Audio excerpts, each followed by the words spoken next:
সুরা ফাতিহাটা পড়ে যা, সুরা ফাতিহাটা পড়ে যা। হ্যাঁ,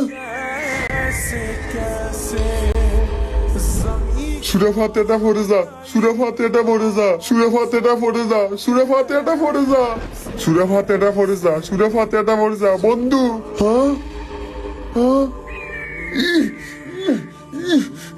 আসসালামু আলাইকুম ভাই। হ্যাঁ, ওয়ালাইকুম আসসালাম। আরে আপনি কি আমাকে দেখতে পাচ্ছেন?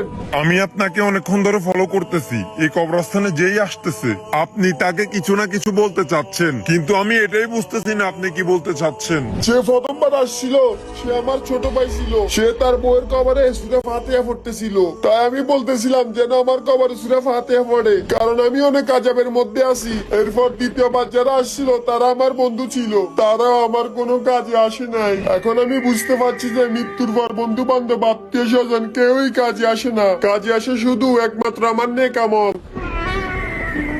হে আল্লাহ, আমি জানি তুমি অনেক বড় দয়াবান, তুমি এর সকল গুনাহ মাফ করে দাও।